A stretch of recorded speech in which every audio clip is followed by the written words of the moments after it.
Welcome to Diasporaa, the show where we share the remarkable stories of immigrants from the Indian subcontinent. I'm your host, Aditya Mehta, and each week we sit down with individuals who have made the journey over and explore their experiences, their challenges, and their triumphs. We delve into their unique perspectives on adapting to a new culture while staying connected to their roots. Today we are joined by Mohit Joshipura, a doctor and chief medical officer at OpenLoop, which is a telehealth services provider. Mohit is originally from my hometown, Bombay, and moved to Houston as a teenager. He has since spent time in various parts of Texas and is now settled in the Dallas Fort Worth area since 2012. I know Mohit from my undergrad days at UT Austin. We're both proud Texas Longhorns, and we met through the Longhorn Cricket Club, and I've been friends ever since. And with that, Mohit, welcome to the show. Aditya, thanks for having me. Really happy to see you continuing to expand into various aspects of society and community. And Yeah, obviously, real pleasure seeing you in person a few weeks ago. yeah, right on. So my first question is it Bombay or is it Mumbai? Yeah, look, I mean, officially, obviously, the name has been changed to Mumbai, but for me, it is Bombay. I know that the name Bombay has pre colonial Portuguese and Yeah, obviously, and even intra colonial British roots. yeah, And those who are very much centered in their Indianness have preferred the term Mumbai now. But for me, yeah, mostly for nostalgic reasons, the name that comes to mind first is Bombay. yeah. I speak Marathi, I say Mumbai. And I speak any other language, I say Bombay. Yeah, I think that is what would roll off my lips naturally as Yeah. well. I agree with that. Yeah. Are you still in touch with Marathi as a language, though? From a comprehension standpoint, I'm probably close to 100%. That being said, from a spoken language standpoint, my proficiency has probably dropped to sub 50%.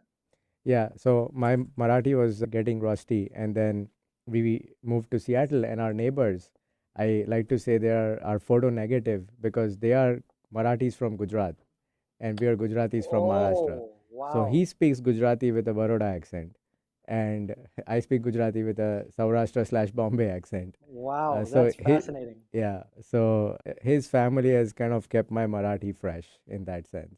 Wow. I usually ask my guests that their hometown, if it were a North American city, what would it be? But we've had many guests from Bombay. So the whole comparison with New York, LA, that's been done. So I'm going to ask you the reverse. If Dallas were an Indian city, what would it probably be? It's a good question. I wasn't expecting that one, but I would say probably Pune is my closest comp Yeah, because the whole Mumbai Pune comparison is similar to the Houston Dallas comparison in Texas, yeah, at least in the sense that Houston is the older, more established, the more sprawling city, the more bustling city. But, Dallas is newer, but is also now in its own right, a bustling metropolis. So yeah. similar to that, similar to what Pune has become in Maharashtra in the last 20 odd years since I've left. So That's a I'd say Pune is the closest comp. that's a great comparison. So far, we've had Dallas being compared to Ahmedabad, because it has a potty mouthed neighbor to the south in Surat, and as you have Houston, and then you have Austin being Baroda, slightly more polished, smaller, and then Rajkot would be San Antonio, like nobody cares about, that's or El Paso for that matter. that's right. That's right. So That's that right. was the comparison. Do you know where your last name came from? The Joshipura last name. What are the origins of that name? Yeah, so Joshi has its roots in astrologers and Brahmins or Yes. Brahmins. And then Pura, to my understanding, is a town or a settlement. So Joshipura is actually a town in the Junagadh, Saurashtra part of Gujarat. Oh wow. Okay. And we come from a class of Gujaratis known as Vadnagra Nagars. But Mm-hmm. basically, from the Saurashtra part of Gujarat, my mom's family hails from Rajkot side, and then my dad's family hails from the Porbandar side. Oh. So even though I'm full through and through Saurashtra, I've actually never spent time beyond Yeah. visiting Gujarat. I've never lived in Gujarat. Yeah. Same. Only lived in Bombay. Yeah. So a running theme of this show is that with people who I've known for most of my life or most of their lives, I still find out something new about them. So Yeah, I didn't know this about you. So it's nice to learn something new. right, right. So it's an occupational slash locational last name, You're both correct. in combined in one. You're correct. Interesting. So in Bombay, we were born and brought up there. So this was the 90s. Bombay was a very interesting place in the 90s. Any standout memories for you from your time in Bombay? You know, I mean, this will be a recurring theme of this show or this podcast, but I mean, most of my life, and I consider it a privilege, right? That most of my life centered around sports and sports fantasies and sports aspirations. Yeah, So I spent hours and hours at Shivaji Park playing tennis yeah, back when tennis, in India was still a rather aspirational sport and out of the reach of many. yeah, I was very lucky to be able to participate in tennis at a decent level there. And of course, cricket. So my life in Bombay was basically a rinse and repeat between school, tennis, and cricket, yeah, and in that cycle. So almost all of my standout memories revolve around sports, and not only playing sports, but for the longest time until I gained a semblance of maturity, kind of aspiring to only become the next Boris Becker at that time or whatever. One of those people I looked up to, and I retain some great memories from yeah. those periods. And even when we played cricket, you were the more proper cricketer, I guess, in terms of your shots, the stroke play, and all the terms that you would use while batting.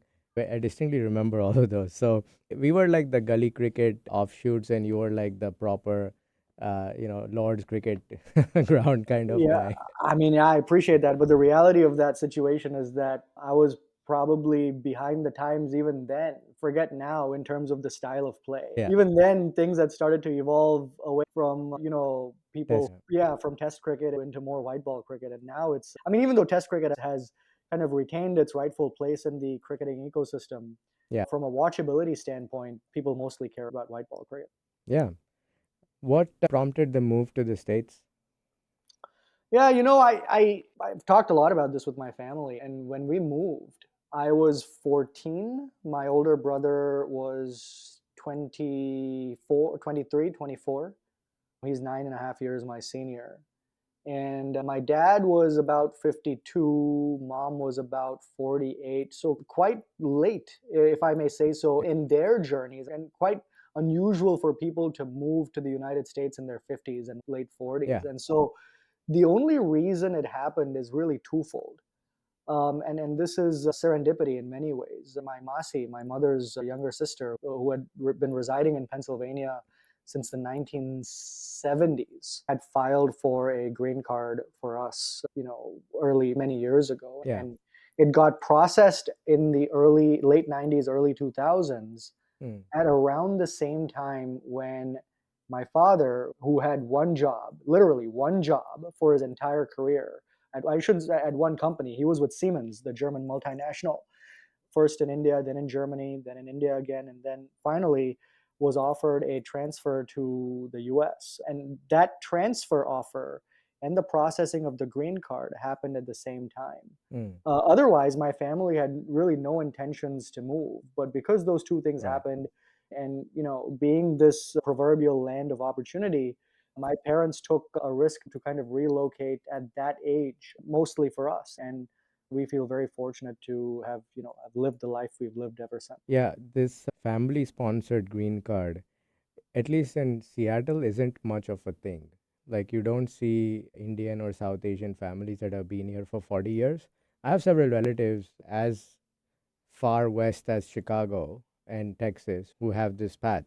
But it feels like the population here is much newer. They've come in, the 2000s, 2010s for tech jobs. And I'm seeing a trend of a lot of those going back because they've never really assimilated to the point where they have roots set up here and extended families here.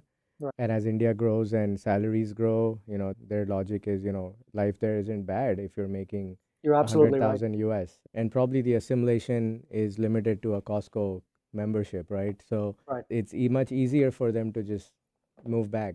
Yeah, And especially as you get older, right? I mean, especially as you get older and establish life and you're married, maybe have kids, assimilation at that point becomes even harder than if you come here during college or high yeah, school, or, I came during high school, which brings with it, honestly, its own set of unique challenges, as you might imagine. But from a more holistic perspective, assimilating when you are 35 is yeah. a much different ballgame than when you're 15. Having come to the US for undergrad, I see the difference between me and my friends here who came for their masters, even though they've been here continuously since masters, and I had a 10-year gap in India in between. I'm still more assimilated and I still have more American habits and low context cultural attributes than they have, even though total years are more. Yeah, and I suspect, I wonder if that's because when you're younger, almost a forced assimilation, right? In the sense that when you're in high school and college, you almost have no, depending on where you go to high school and college, you Yeah. almost have no choice but to assimilate. But when you come, or when you're older, you Yeah. often, at least in today's America, in big cities, you have the choice to kind of be more insular if you choose to Yeah. be. Yeah. And so that might be one of the reasons, I Yeah. guess. I think the university is when you make the most friends the quickest Right. and you have most rapid changes to your life in the shortest amount of time. Yeah. So not only did I come when I was 17, but I was here for 4 years Right. in that college environment. And, if you remember my friend Curtis Dusek, who I would take me to all these football games, right? Yeah. So it was like a hyper assimilation exercise, I think in my case especially. Yeah. And that's kind of why I have more local habits, I would guess. Yeah, for you, I guess it was baptism by fire in college. For me, it was baptism by fire in high school. Yeah. And I was fortunate in the sense that the two main things that allow for a quicker assimilation, in my opinion, at least in retrospect, number one is language, obviously. And number two is having some sort of overlapping habits or overlapping interest with the local community or your friend circle. Yeah. And in my case, fortunately, English was not a problem. In a sense, it's almost my first language. Yeah. And I played tennis since I was 3 years old in Bombay. So, Mm. that transition or that stepping stone, both of those stepping stones really, in a sense, accelerated my assimilation Yeah. journey at a very formative time in my life. So let's talk about those early days in high school. So you landed, you'd probably, had you been to the US before as a visitor or was it your first time? I had been to the US twice before, if I Okay. recall correctly. Yeah, twice before as a visitor. Once in 1994 was my Okay. first trip, and which I think, if I recall correctly, was actually my first trip on an airplane and my first trip ever abroad Yeah. in 94 when I was 9. And then the second time was in 99. So I'd been to the Okay. US twice before as a visitor. But it would still have been some sort of culture shock in high school, right? Anything that stood out from those? Yeah, look, I went to a high school in suburban Houston that was, if I remember the demographic breakdown correctly, approximately 67, 70% Caucasian. But the other 30% was a rather diverse mix of African American, Hispanic, Yeah. South Asian, Southeast Asian students. And so it was a fantastic, almost a perfect mix of people with whom to assimilate. And I distinctly recall that the other people of South Asian origin, or a couple Yeah. others who had moved from various parts of India at around the same time as I did, unfortunately had a much harder time Hmm. assimilating because of aspects related to the ones I just spoke about a few minutes ago, specifically Yeah. language. Yeah. And in my case, it was much less of an uphill battle, even though there were the expected kind of hiccups here and there, trying to you're very impressionable at that age. And so I made it a point to try and lose my accent, for better or for worse. I Yeah. made it a point to try and lose my accent as quickly as possible. Yeah. And so obviously there were hiccups with that. The classic humorous Indian kind of transition point is Yep. not being able to differentiate between V and W. Yeah. So for me, initially it was Wednesday and vending machine Yeah. as opposed to Wednesday and vending machine. So that I always got picked on for things like that. But Yeah. aside from that, there were luckily no major hiccups for me. And Hmm. again, I feel very fortunate about that. A common theme about among our guests who have come at that age is that they would stand up and talk when talking to the teacher. Yeah. Did you have that problem as well? No, I mean, no, because I think in my case, I was so impressionable. And again, for better or worse, was so keen on fitting in at that Right. age. Not fitting in with the bad stuff, but fitting in with the good Sure. stuff Yeah. or with the kind of balanced stuff, Yeah. neutral stuff, that I was very observant about how Got it. people would do certain things. There's Yeah. things, even things as nitpicky as how they would kind of twirl their fingers to open the locker in the high school, Hmm. you know, which backpacks they would use, and all sorts of kind of small things like that. I would try and make it a point to kind of assimilate with, or fit in with rather quickly. Yeah. So those kinds of things I didn't have any incidents with, but I do, again, I was around a few people who did. Yeah. Was the decision to go to UT pretty straightforward one? Yes and no. Yes, because it was, from an educational standpoint, one of the more preeminent institutions in the public university, maybe the best public university in the state of Texas, and Yeah, one of the best in the entire country. So, yeah, from that standpoint, no, it was not a difficult decision. However, I played tennis at a decent level in high school, was offered a D3 tennis scholarship to Dallas, which I ended up rejecting. And for a few weeks there, I was, in two minds about whether to take it or leave it. But by then, I think I had recognized, and when I talk about semblance of maturity, I think that semblance of maturity had hit me by then, that even though I might enjoy playing tennis at a competitive level in college at a D3 school, I was never going to become the next Federer or the next yeah, Becker. And so, if the goal was to take my educational journey or non sporting journey farther than my sporting journey, from a practical standpoint, it made sense to go to the better educational institution at that sure. stage. And so, that's why I chose UT Austin. And obviously, in retrospect, no regrets, because from a different standpoint, I played sports at a different level at UT, Yeah, as you very well know. And yeah. I really enjoyed that as well. Yeah, I was gonna say that you caught wind of some kid from Bombay setting up a cricket club, and that's why you chose UT. Yeah, yeah. That kid being the kid on the other side of the screen here right now. But Yeah, let's take a short break now, and when we come back, let's talk about that whole Longhorn Cricket Club experience. sure. So, yeah, stay tuned, and we'll be right back after these messages. Welcome back to Diaspora on KKNW, where we share interesting stories of first generation immigrants from the Indian subcontinent. We're talking to Mohit Joshipura, MD, and now a Telehealth Chief Medical Officer. Before we get back to talking to Mohit, I want to take a moment to remind you to subscribe to our channel on YouTube. You can find all our episodes in video format there. So, Mohit, let's talk about the beloved Longhorn Cricket Club. How did you come across the club, and what was your experience like? When I came to UT, my closest friends were a couple of few people from high school. And I stayed at this off campus dorm known as Castilian, as you would Yeah, recall. I remember. West Right off, 24th. that's right, and Guadalupe. Not very close to campus, but just Yeah, one block off. yeah, And when I came to UT, I obviously came with blinders on, in the sense that I was singularly focused on the academic aspects. By then, I knew I kind of wanted to do medicine. And knew that I'd find extracurriculars that I would enjoy and people that I would enjoy doing them with. yeah, But not in my wildest dreams did I think I would come across an activity and a set of people, both of whom would remain with me literally for the rest of my life. And I think it was a chance, whether it was one of those online things or whether one of those postings in Jester yeah, or word of mouth, that I heard about this cricket 8-on-8 cricket tournament that's yeah, going to happen at the intramural fields off of yeah, 51st.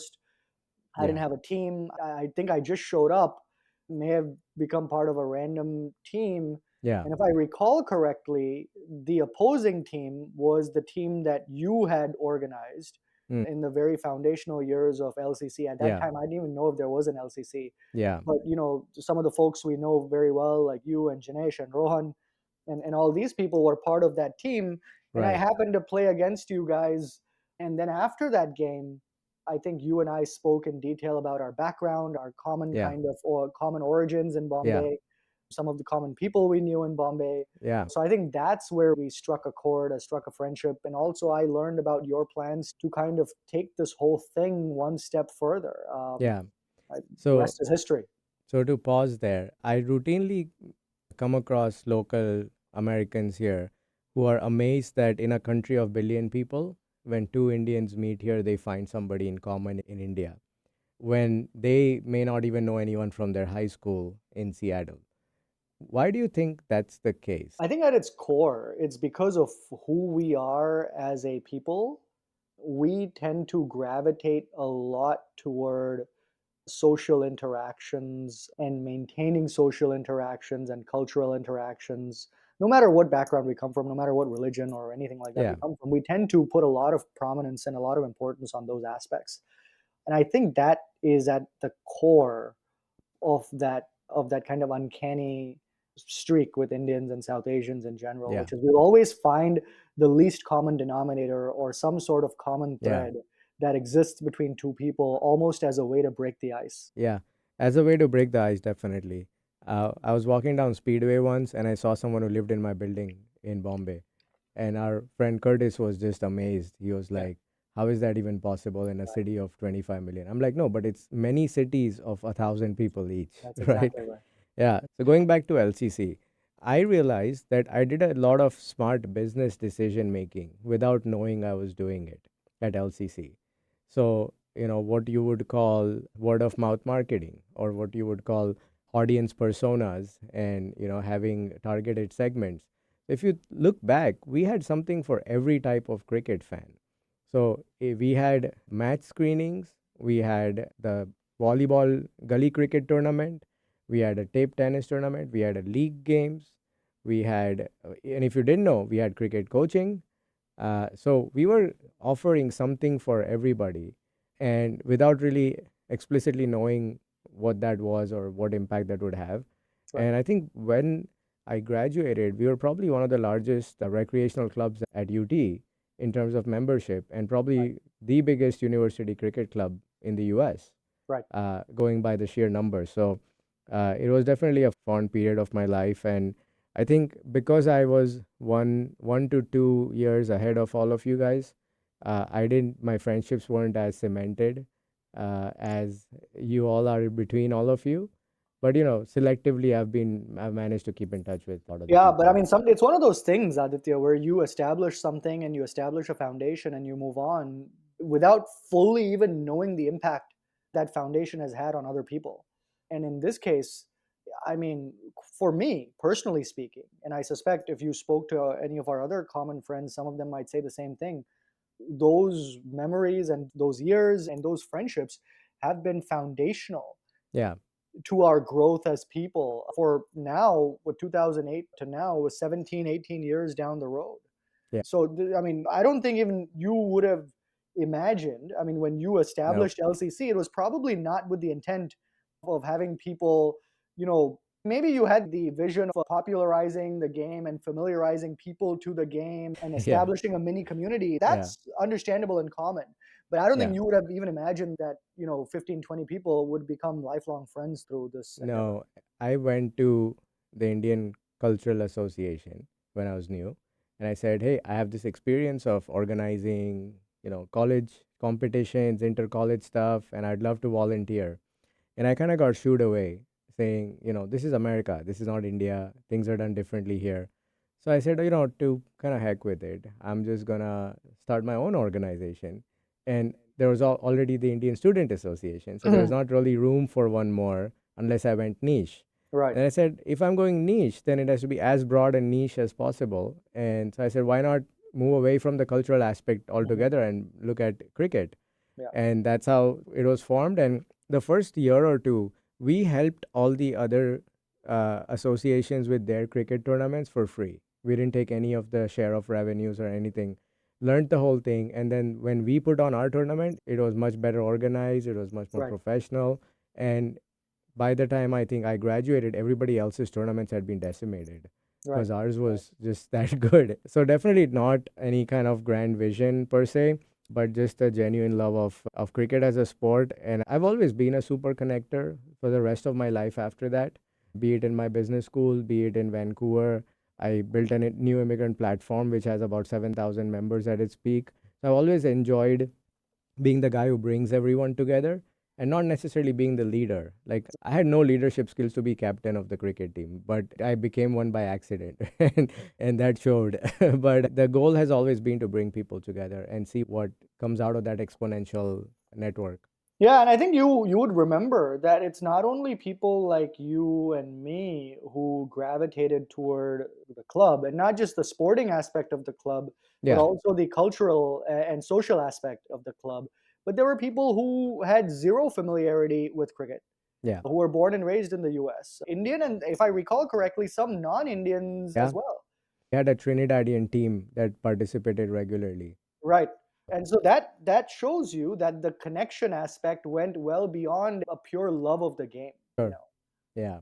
It was one of the few places where India beat Australia consistently. Yeah, that's right. That was our tournament. Yeah, back in those days, it was a rarity. Any high points in all your cricket club memories? Like anything that really stands out? And a I still, particular, yeah, yeah, I still joke about it, but it's not really a joke in the sense that if people were to ask me, even today, the top three, four memories of my life, I think one of them would still be, it would likely always be, winning a division championship in a leatherball league with that group of people in yeah, 2007 and coming close to a second one in 2008 before I graduated. yeah, And that sense of routine, that sense of camaraderie, that sense of, the kinds of unintentional learnings that come from those events is only something you can look back upon and connect the dots on. I mean, it's never something you yeah, recognize in real time. right, But looking back, I cannot even begin to tell you the number of times I have been able to connect lessons learned from LCC league experiences yeah, to aspects related to both personal and professional life moving forward. So, undoubtedly for me, a standout memory would be being able to be part of, teams that won a championship yeah. in league cricket. Uh, Yeah, I had graduated by then. In the first season, we came to the semifinals where we lost in the semifinals, and we had beaten in our first match ever a team called the Excaliburs. I remember. And so Dhaval Doshi was on the show a few episodes ago, and he was the bowler in the last over in that game. So we had quite a good time reminiscing about it. But one thing that really moved me afterwards was that I got one of the little trophies from your win in that league tournament. And you guys gave me one trophy, even though I was not part of the team for the entire season. I still have that trophy at home.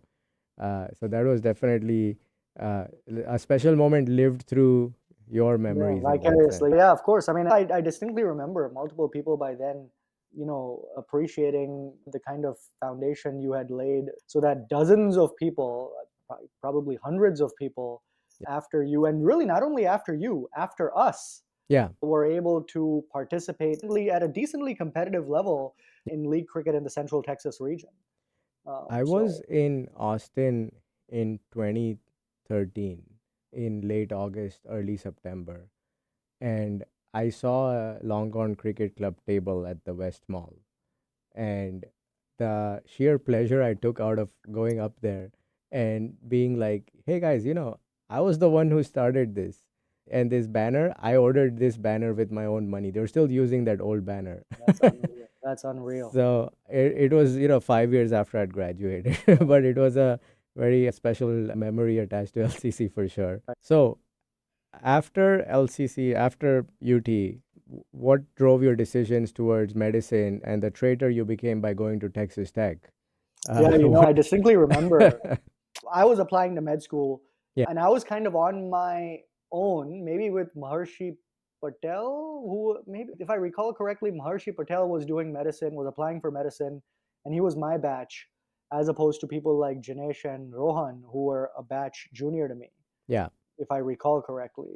But, or maybe Maharshi was part of that batch as well. But in any case, I may have been on my own. But I distinctly remember we were playing gully cricket in Spanish Oaks behind Jester.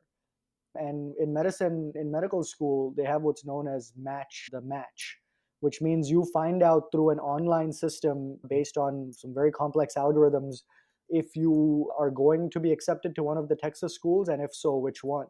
yeah, And there is a pre-match process where people who are highly qualified get chosen. I was not one of those people, so I had to sure. wait for the regular match process. And I distinctly remember looking it up online when we were playing at Spanish Oaks and finding out that I'd matched at Texas Tech. Yeah, And I almost was disappointed instead of being, yeah, grateful and relieved yeah, that I'd yeah, made it into medical school, which is a fairly competitive process at its baseline even. I yeah, remember complaining to Janesh and Rohan saying, man, I have to go to this West Texas town.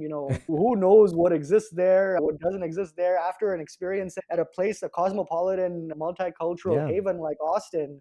yeah, I mean, I'm going to be all alone in Lubbock, farther away from my family home in Houston. And yeah, I was quite nervous. And so my initial reaction was one of disappointment. But I didn't choose Texas Tech. The stars chose us. And again, no regrets. I made sure. some good friends at Texas Tech as well. And med school, As people might have told you, your medical friends might have told you, medical school is one of those places where, beyond a point, it doesn't matter whether you're in New York or Vegas Yeah. or Podunk, Texas, or wherever you are. Yeah. It doesn't matter because the vast majority of your time is in your living room or bedroom, reading or library reading Yeah. and studying anyway. Yeah. And I grew to like Lubbock. My main problem with Lubbock at that time, luckily it's not a problem today.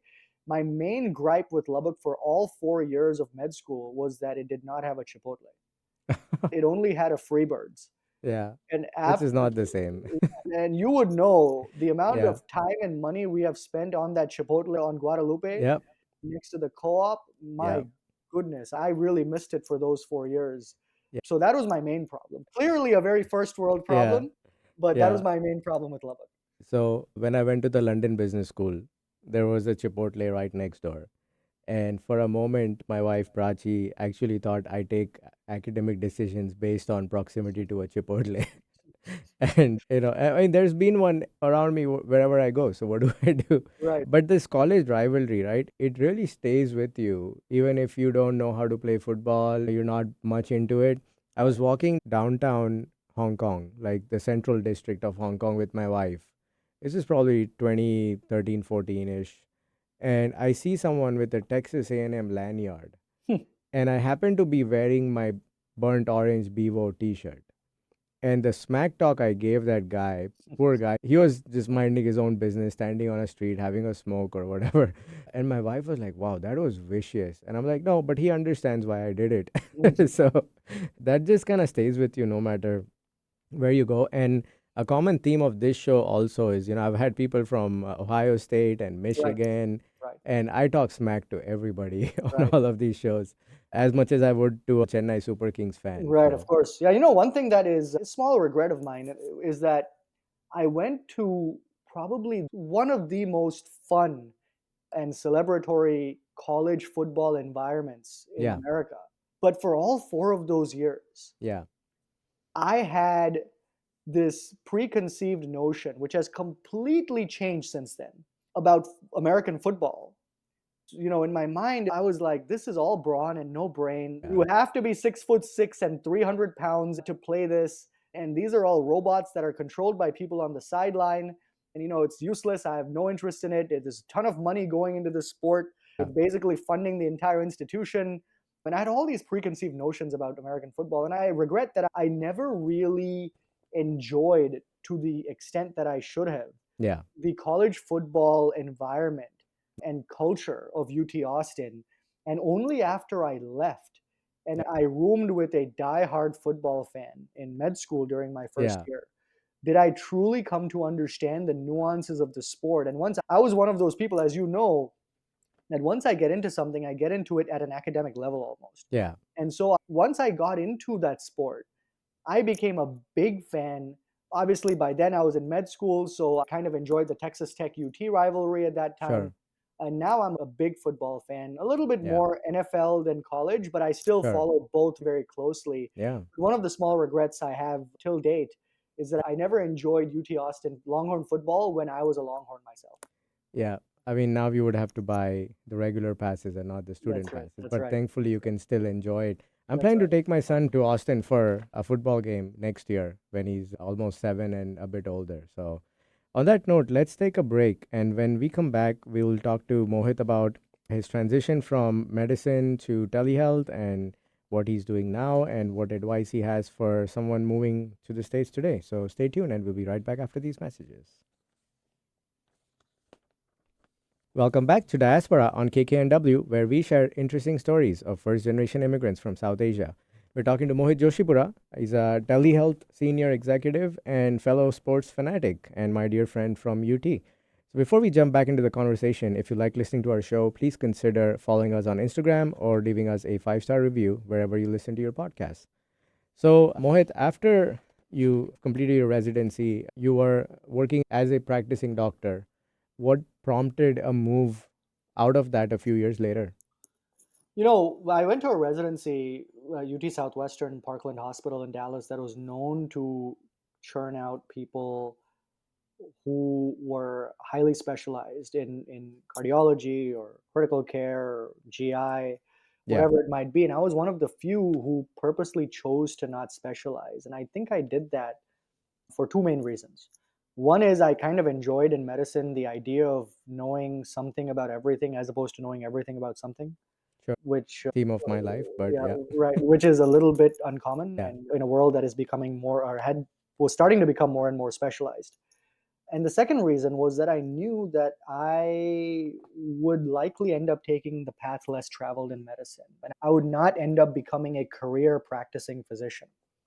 I already knew that in residency. And so for those two reasons, I stayed a general internist or a GP, as they call it in the UK or other parts of the world. And so I practiced, you're correct. I practiced in traditional practice in the Dallas area for about 6 years.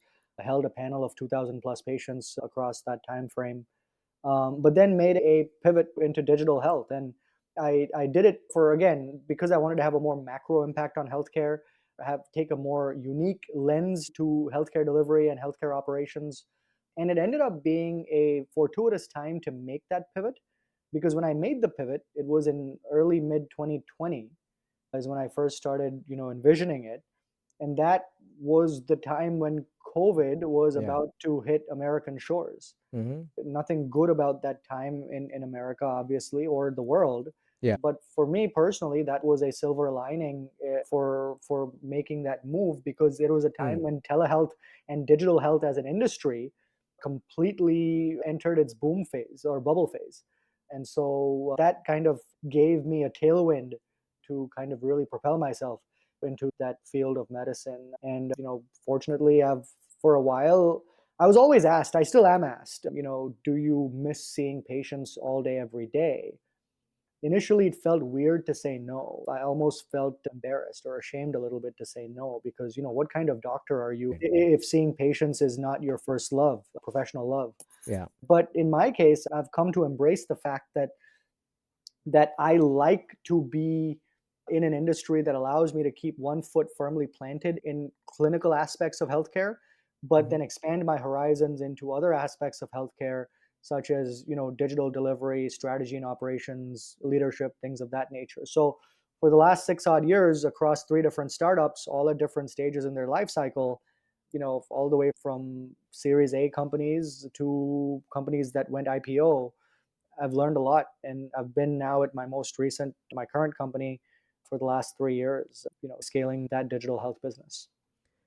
What does a chief medical officer do in the context of the overall business?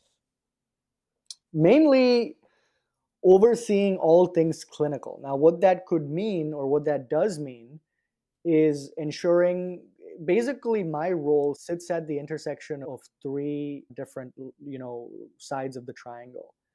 Clinical integrity is the first one. Operational efficiency is the second one. And then business profitability is the third one. And my job, in a nutshell, is to triangulate and ensure the growth of each of those three sides of the triangle, but without bending or adulterating the clinical integrity side. That is where my role sits. And so we are involved on the clinical staffing side, we're involved in clinical tech and software, we're Yeah. involved in licensing and credentialing, we're a B2B business. So Mm. I engage both internally with clinicians. We have a large clinician pool. I engage internally with cross functional colleagues who are not of clinical backgrounds. Right. And then I also engage externally with clients who are both clinicians and non clinicians, whether they are consumer health brands, whether they're insurers, whether they're big box retail, basically anyone who is looking to build or develop a digital arm to their clinical business. Yeah. We provide a full stack white labeled service on the back end for them. And Yeah. so that's in a nutshell what my role entails.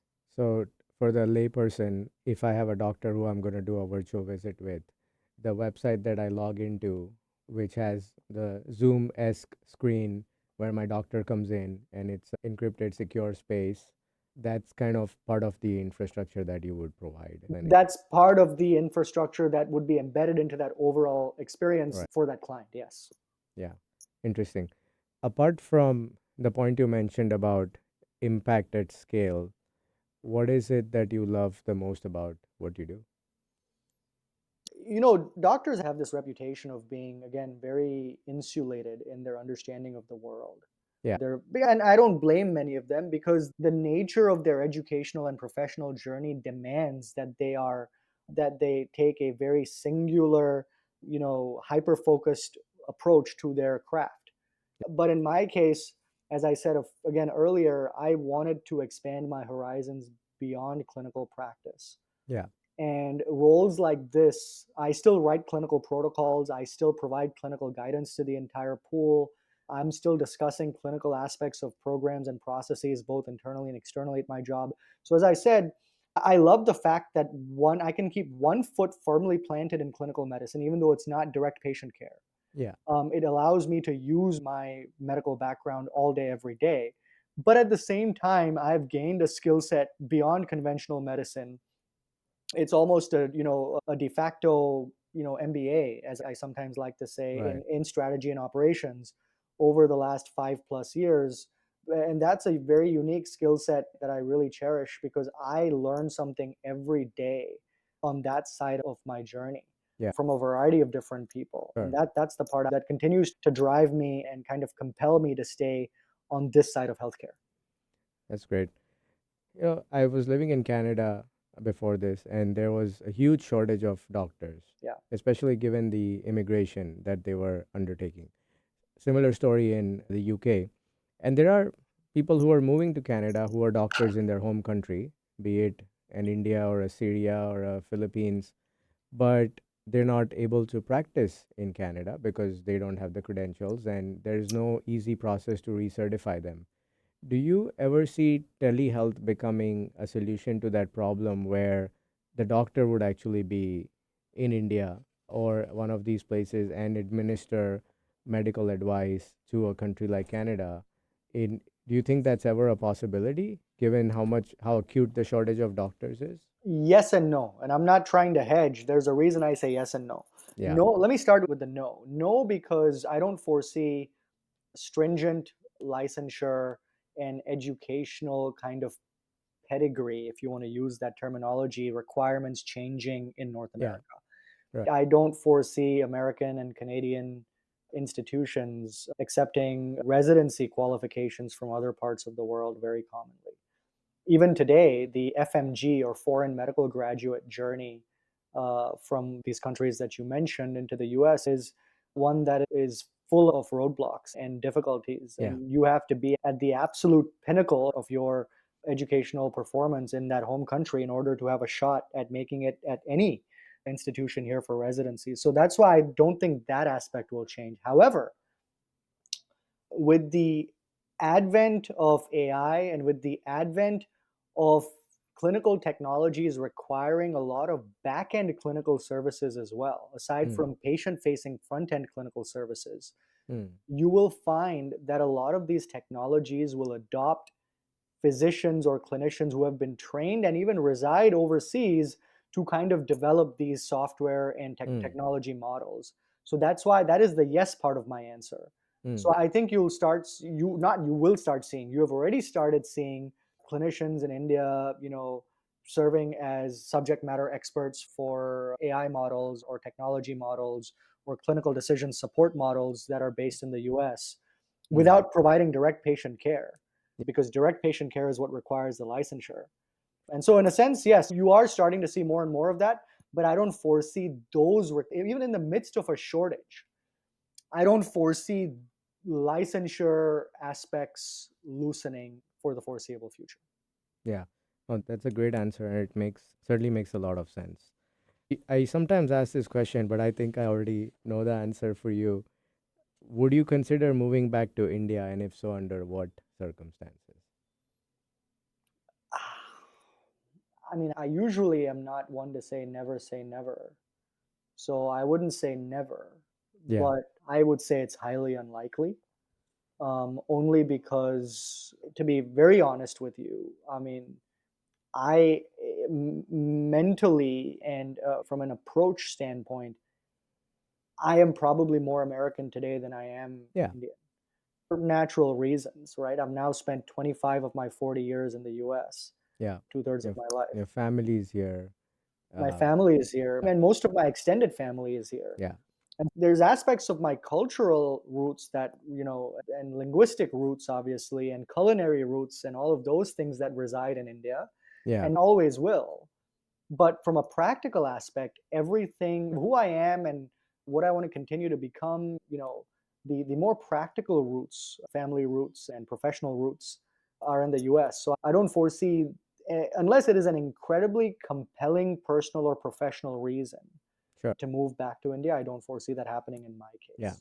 And your wife has also spent most of her life here, right? Yeah, my wife is of Yeah. Indian origin, but she was, Yeah. unlike me, was born and raised in the Right. US. She was born and raised in Northern California in the Bay Area. One more reason that Right. makes it less likely. Right. Uh, Ironically, though, I must say that she, based on some of her, extracurricular interests, she's a trained classical Bharatanatyam dancer, and to this day conducts classes and all of those things. So from that standpoint, she has her roots entrenched in various aspects of Indian culture more than yeah. I do, ironically, in some ways. I see that a lot actually. I see that kids who are born here to first generation Yeah. immigrants, Yeah. they tend to have a lot more Indian interests and habits and hobbies than, because when we were growing up, India was trying to be like the West. They were Exactly. copying everything. This year I saw Halloween parties in India. Like, why? That Right. makes no Right. sense. But that's how it is. She talks about this all the time, and then her main reason for this is, Mohit, you didn't need to reach to purposefully embrace that side of your existence and your Right. culture and your identity. It Yeah. came naturally to you by being there by osmosis. Yeah. In her case, she had to strive for it because, she and her family have been in the US since the 70s and 80s. Yeah. Oh, that's such a great point. It makes a lot of sense too. With my son now, we're in that situation. So we're throwing everything at him. We take him to cricket and baseball. We do Diwali and Halloween. Last year it was on the same day, I think one day apart. So we try our best to throw everything at him and see what sticks and then let that drive his interest. Let's move into our weekly segments now. So, can our DJ spin the wheel, please?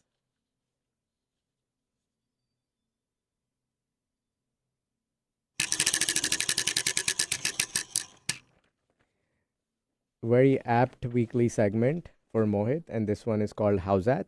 Most people from our part of the world have one or more distinct high point cricket memories. This could be a famous game on TV, it could be a memory of them playing cricket or watching a game from somewhere. We already talked about, the one at the Longhorn Cricket Club, but apart from that, what would be your most cherished cricket memory? Yeah, if you put LCC memories aside, I would say, being an ardent or avid Indian cricket fan, most people would tell you it's older people would tell you it's the 83 World Cup. Yeah, People from our generation would say it's the 2011 World Cup. yeah, In my case, I would say I still remain big on India's ability to perform well overseas, specifically in what we call SENA countries, yeah, South Africa, England, New Zealand, Australia. yeah, And for me, India's biggest victory, and the one I got most pleasure from, was India's victory in Australia down under in 2020, 2021, especially after India got bowled out for 36 in Adelaide in that first test match. yeah. And coming back out from that to win the series, I think was incredible. And for me, that was, I think, it remains one of India's, if not India's biggest achievement in cricket Yeah. till date. Oh, that's a great memory and one that has not been shared before. So thank you for sharing that with us. Well, that brings us to the end of today's episode. Thank you for listening to Diaspora. We hope you enjoyed hearing Mohit's very interesting story. Remember to check out our show notes for links and more information about the topics that we talked about today. Diaspora is part of the Speaking Current network of shows and podcasts, all of which are dedicated to inspiring listeners to build lives of meaning, connection, and value. You can find the Speaking Current network of shows, including Diaspora, wherever you get your podcasts. You can also find us on YouTube. And lastly, if you know someone who has a story that can be shared on our show, feel free to reach out to us on any of our social media handles. We'll be back next week with another interesting story from the South Asian diaspora. Until then, take care and stay curious. And Mohit, thank you so much for coming. This was a lot of fun. Aditya, thanks for having me and wishing you continued growth and success. Thank you.